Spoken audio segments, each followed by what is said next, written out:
The 2019 high school football season here in Ohio, at least, will kick off tomorrow night. A lot of really good teams in the Valley this year to keep your eye on. Tonight, we reveal our WKBN high school football preseason power rankings. Now, these are the teams that we think will compete for a conference crown and make a run at postseason play. Let's get right to it. At number 10, East Liverpool. Now, this is a program that hasn't made the playoffs since 2010, but this year the Potters are poised to make a run in Division 4. They won 6 games last year, and 2 of those losses were by just 1 point. They have a ton of talent returning as well. All-state wideout Nick Woodyard is back, along with 4-year starter Kaz Zube on the line. Perfect mix of size and speed. We expect big things from the Potters this season. Yes, we do. At number 9, Brookfield. The Warriors might be the best team in the All-American Conference this season, despite winning just 3 games all of last year. They return 1,000-yard rusher Tyler Briggs, junior quarterback Hayden Gibson, and a ton of talent and speed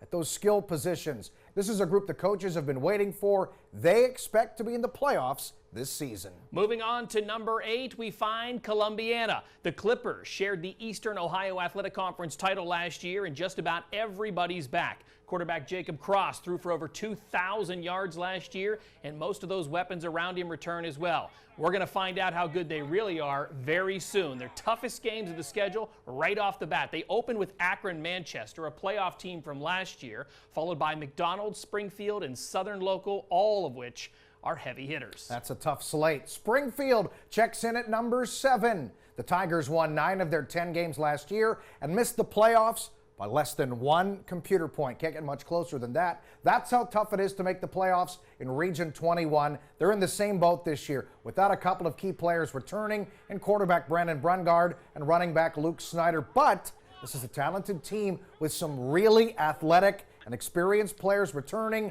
Evan Olin, Garrett Walker, and Mitchell Seymour, to name just a few. The Tigers have a really tough non-conference schedule with South Range, Brookfield, and Columbiana. If they can survive that, the sky's the limit. You bet. Moving on to number 6, Canfield. The Cards played 13 weeks of football each of the last 2 years, so these guys are used to winning, and they've got a lot of reps in practice. Canfield's playing an independent schedule this year, so there will be a lot of new faces in front of them, but they've got experienced players to lean on, like running back Nick Crawford and Division I prospect Rich Hofus on the line.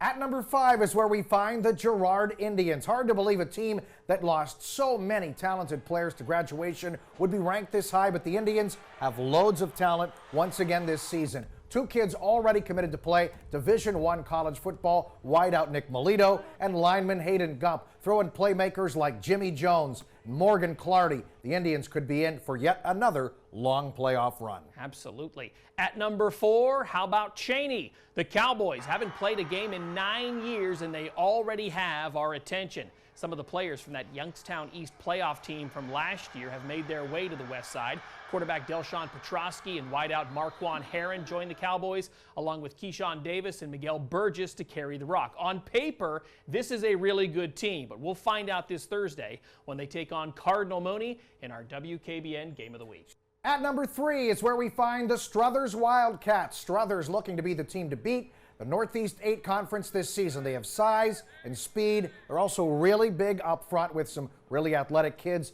at those skill positions. Aiden Hall, Tyrese Hawkins, to name a couple. They've also beefed up that non-conference schedule this year with bigger schools, so this is a team with their sights set on a long season.